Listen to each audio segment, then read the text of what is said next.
नमस्कार, मैं हूं देवेंद्र गांधी और आप देख रहे हैं अभी अभी ब्रेकिंग। दोस्तों, आज हम बात करेंगे करनाल जिले की 5 विधानसभा क्षेत्रों की। जी हां, करनाल जिले के 5 विधानसभा क्षेत्र जहां पर कांग्रेस और भाजपा अपने अपने पत्ते फेंटने में लगे हुए हैं। बताया ये जा रहा है कि कांग्रेस ने तीन तीन उम्मीदवारों के नामों का पैनल तैयार कर लिया है। जी हां, तीन तीन नामों का पैनल तैयार कर लिया है कांग्रेस पार्टी ने। बीजेपी ने भी इस तरह से तीन तीन नामों का पैनल तैयार कर लिया है। कांग्रेस सूत्रों के हवाले से खबर आ रही है कि कुल 15 नाम इस जिले से भेजे गए हैं स्क्रीनिंग कमेटी के पास। स्क्रीनिंग कमेटी में फिर कुछ माइनस प्लस होगा और उसके बाद ये नाम भेजे जाएंगे केंद्रीय चुनाव समिति में। केंद्रीय चुनाव समिति इनमें से छटनी करके एक एक नाम पर अपना फैसला देगी, यानी एक एक नाम पर मुहर लगाएगी। उसके बाद ही स्थिति साफ हो पाएगी। फिलहाल जान लेते हैं कि किस विधानसभा क्षेत्र से कौन कौन व्यक्ति या कौन कौन चेहरा जो है वो पैनल में उसका नाम भेजा गया है। ये संभावित सूची है, ये जो सूत्र बता रहे हैं उनके हवाले से ये जानकारी है। हो सकता है इसमें कुछ रद्दो बदल भी हो, फेर बदल भी हो, क्योंकि सोर्सेज जो खबर देते हैं हो सकता है कि वो अपने हिसाब से खबर देते हो, लेकिन फिर भी जो डेटा हमारे पास उपलब्ध है या जो जानकारी सोर्सेज के हवाले से, सूत्रों के हवाले से हमारे पास आई है, वो आपके साथ शेयर कर लेते हैं। सबसे पहले बात कर लेते हैं इंद्री विधानसभा क्षेत्र की। इंद्री विधानसभा क्षेत्र में काफ़ी लोगों ने टिकट पर दावा ठोका था, लेकिन जो नाम छनकर के सामने आ रहे हैं उनमें पहला नाम है उषा कश्यप का। जी हाँ, उषा कश्यप पूर्व विधायक अशोक कश्यप की पत्नी है। उनका नाम लिस्ट में सबसे ऊपर बताया जा रहा है। दूसरे नंबर पर राकेश काम्बोज हैं, पूर्व विधायक रह चुके हैं, भूपेंद्र सिंह हुड्डा के खास माने जाते हैं। तीसरा नाम है नाहर सिंह संधू का। जी हाँ, नाहर सिंह संधू का नाम, वो रणदीप सिंह सुरजेवाला के चहेते माने जाते हैं। ये 3 नाम पैनल में बताए जाते हैं। हालांकि इस विधानसभा सीट पर जो प्रमुख 2 चेहरों ने अपनी ताल ठोकी थी, उसमें एक नाम था भीमसेन मेहता, जो कि पूर्व मंत्री रह चुके हैं। कैलाशो सैनी उन्होंने भी अपना दावा इस सीट पर ठोका था। ये 5 नामों में से छटनी होकर के, हालांकि नाम बहुत ज़्यादा थे लेकिन 3 नाम प्रमुख हैं। इसके अलावा डॉक्टर सुनील पवार भी दावा ठोक रहे थे और उनकी पत्नी भी इस सीट पर अपना दावा पेश कर रही थी। पिछली बार इसी सीट से, इंद्री विधानसभा सीट से उनकी पत्नी ने चुनाव लड़ा था। यानी अब 3 नाम जो छट कर के सामने आए हैं, जो सोर्सेज बता रहे हैं, उषा कश्यप, राकेश काम्बोज और तीसरा नाम है नाहर सिंह संधू का। जाहिर तौर पर 2 नाम भूपेंद्र सिंह हुड्डा के खेमे से और एक नाम शैलजा और रणदीप के खेमे से बताया जा रहा है। अब बात कर लेते हैं गरोंडा विधानसभा क्षेत्र की। गरोंडा विधानसभा क्षेत्र में जो 3 नाम सामने आ रहे हैं उनमें पहला नाम है नीतू राठौर का। जी हाँ, नीतू राठौर जो हैं वो वीरेंद्र राठौर की पत्नी है। वीरेंद्र राठौर AICC में सेक्रेटरी हैं, सचिव के पद पर तैनात है। उनका नाम भी पहले नंबर पर बताया जा रहा है। दूसरा नाम वहां पर जो चर्चा में है वो है नरेंद्र सांगवान का। नरेंद्र सांगवान भूपेंद्र सिंह हुड्डा के खास लोगों में गिने जाते हैं। तीसरा नाम है बुप्पी लाठर का। बुप्पी लाठर भी वहाँ से शैलजा ग्रुप के यहाँ से, क्योंकि पिछले दिनों जब कुमारी शैलजा और रणदीप सिंह सुरजेवाला करनाल पहुंचे थे तो उन्होंने सार्वजनिक मंच से कहा था कि हम पूरी जोरदार पैरवी भूपेंद्र सिंह लाठर के लिए केंद्र में करेंगे, उनके लिए टिकट की डिमांड करेंगे। यानी ये 3 नाम गरोंडा विधानसभा क्षेत्र से सामने आ रहे। अब अगर बात की जाए असंध विधानसभा क्षेत्र की, तो असंध विधानसभा क्षेत्र से 3 नाम सामने आ रहे हैं। पहले नंबर पर है शमशेर सिंह गोगी, जो वहाँ के मौजूदा विधायक हैं और लगभग वो पहली पसंद हैं कुमारी शैलजा की, और उनकी टिकट पर भी कोई संकट के बादल दिखाई नहीं देते। फिर भी 2 नाम वहाँ से और ऐड ऑन किए गए हैं, क्योंकि जब पैनल बनता है तो वो 3 लोगों का, 4 लोगों का पैनल बनता है। दूसरा नाम वहाँ पे है सुरेंद्र नरवाल का।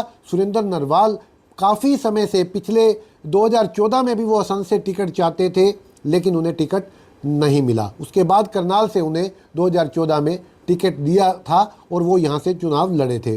5 साल वो राजनीति संन्यास बिता रहे थे, राजनीति में सन्यासी के तौर पर थे, लेकिन फिर से उन्होंने अपने घर के बाहर बोर्ड लगवा दिए हैं, असंध की पसंद सुरेंद्र नरवाल। जाहिर तौर पर दावा उन्होंने ठोक दिया है। राकेश टिकैत के खास बताए जाते हैं।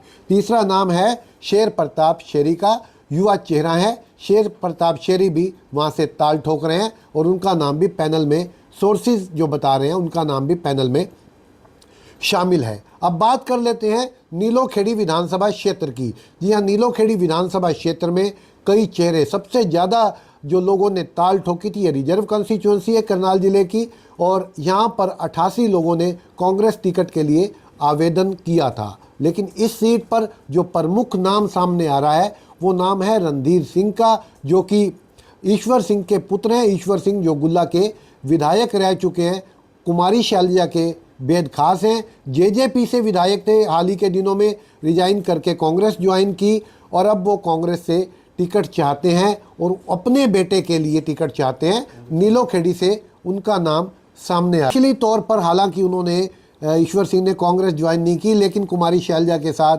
नज़र आ रहे हैं, उनके साथ दिखाई पड़ते हैं। तो जाहिर तौर पर बहुत सारी चीज़ें ऐसी होती हैं कि जो फॉर्मेलिटी में होती हैं, ज्वाइन करना ना करना अलग बात होती है, लेकिन एक तरह से अनऑफिशियली वो कांग्रेस के साथ चले गए हैं और अपने बेटे रणधीर सिंह के लिए नीलोखेड़ी विधानसभा क्षेत्र से वो टिकट चाहते हैं। पैनल में उनका पहला नाम है। दूसरा नाम है वहाँ के मौजूदा विधायक धर्मपाल गोंदर का। हालांकि उन्होंने भी ऑफिशियली तौर पर कांग्रेस ज्वाइन नहीं की है, लेकिन कांग्रेस को समर्थन पिछले दिनों वो दे चुके हैं, खुलकर समर्थन दे चुके हैं। समर्थन देना भी अपने आप में ज्वाइनिंग जैसा ही होता है, ज्वाइनिंग नहीं होती लेकिन ज्वाइनिंग जैसा ही होता है, लेकिन एक विकल्प जो है वो खुला रहता है। तीसरा नाम वहाँ से आ रहा है राजेश वैद का। राजेश वैद भी सक्रिय कार्यकर्ता हैं और नीलोखेड़ी विधानसभा क्षेत्र से टिकट चाहते हैं। ये तीन चेहरे प्रमुख तौर पर टिकट चाहते हैं और जिनका नाम सुर्खियों में बना हुआ है। अब बात कर लेते हैं करनाल, सबसे हॉट सीट जो मानी जा रही है, करनाल विधानसभा क्षेत्र से कौन कौन दावेदार हैं और कौन कौन से नाम पैनल में शामिल बताए जाए। बहुत चौंकाने वाले नाम करनाल विधानसभा क्षेत्र से सामने आ रहे हैं। आपको बता दें कि सबसे पहला नाम इस पैनल में जो है वो पूर्व विधायक सुमिता सिंह का है, जो कि काफ़ी दिनों से करनाल की सियासत में, मतलब कुछ दिनों से करनाल की सियासत में फिर से सक्रिय हुई हैं। 10 साल से उन्होंने भी राजनीतिक बनवास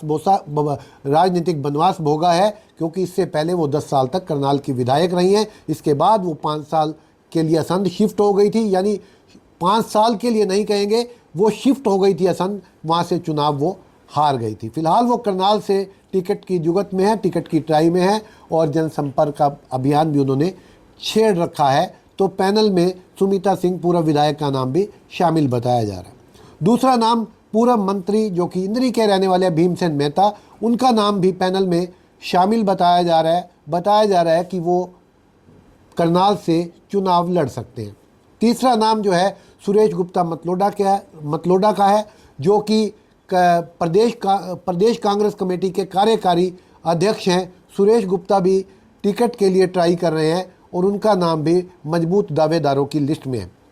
एक नाम और जिक्र हम जरूर करना चाहेंगे और वो चौथा नाम है मनोज वधवा का। हालांकि सूत्र बता रहे हैं कि पैनल में उनका नाम नहीं है, लेकिन दीपेंद्र हुड्डा उनकी जोरदार पैरवी कर रहे हैं। अब देखते हैं कि किसको करनाल विधानसभा से, इंद्री विधानसभा से, नीलोखेड़ी विधानसभा से, गरौंडा विधानसभा क्षेत्र से और असंध विधानसभा क्षेत्र से टिकट मिलती है। ये प्रमुख दावेदार है और इन प्रमुख दावेदारों में से ही टिकट लगभग किसी के हिस्से में आएगी। देखना दिलचस्प होगा। कांग्रेस की जब बैठक होती है तो वहाँ सिफारिशों का दौर ज़्यादा चलता है, ग्राउंड रिपोर्ट ज़्यादा चलती है, या अपने व्यक्ति को टिकट दिलाने की जो मुहिम या महत्वाकांक्षा होती है, अपना दमखम दिखाने की, वो खेल ज़्यादा चलता है। ये आने वाले दिनों में स्थिति साफ हो पाएगी कि शैलजा कितने लोगों को टिकट दिला पाती है, रणदीप कितने लोगों को टिकट दिला पाते हैं, भूपेंद्र सिंह हुड्डा कितने लोगों को टिकट दिला पाते हैं।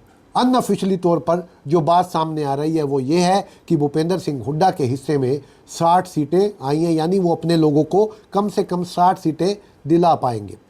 इसी तरह से कुमारी शैलजा और रणदीप सिंह सुरजेवाला कम से कम 30 लोगों को सीटें दिला पाएंगे। बैलेंसिंग बनाने की, एक नियंत्रण बनाने की कोशिश केंद्र की तरफ से है कि दोनों जो धड़े हैं या जो दोनों बड़े लीडर हैं कुमारी शैलजा और भूपेंद्र सिंह हुड्डा, इन दोनों को तवज्जो दी जाए और उन दोनों को तवज्जो देते हुए दिखाई भी दे रहे हैं, क्योंकि हर विधानसभा क्षेत्र से ज़रूर पैनल में एक एक नाम कुमारी शैलजा के खेमे से होगा और एक एक दो दो नाम भूपेंद्र सिंह हुड्डा के खेमे से भी इस पैनल में जाएंगे। देखते हैं नतीजे किस तरह से निकल के आते हैं। ये सोर्सेज की खबर सही साबित होती है या सोर्सेज उसी तरह से फिसड्डू साबित होते हैं। कई बार सोर्सेज की खबर भी हवाई होती है, कई बार प्लांटेड भी स्टोरियाँ करवाई जाती हैं, लेकिन स्टोरी करनी पड़ती है क्योंकि जो जानकारी होती है उसे साझा करना पड़ता है। देखते रहिए अभी ब्रेकिंग। नमस्कार, जय हिंद, जय भारत।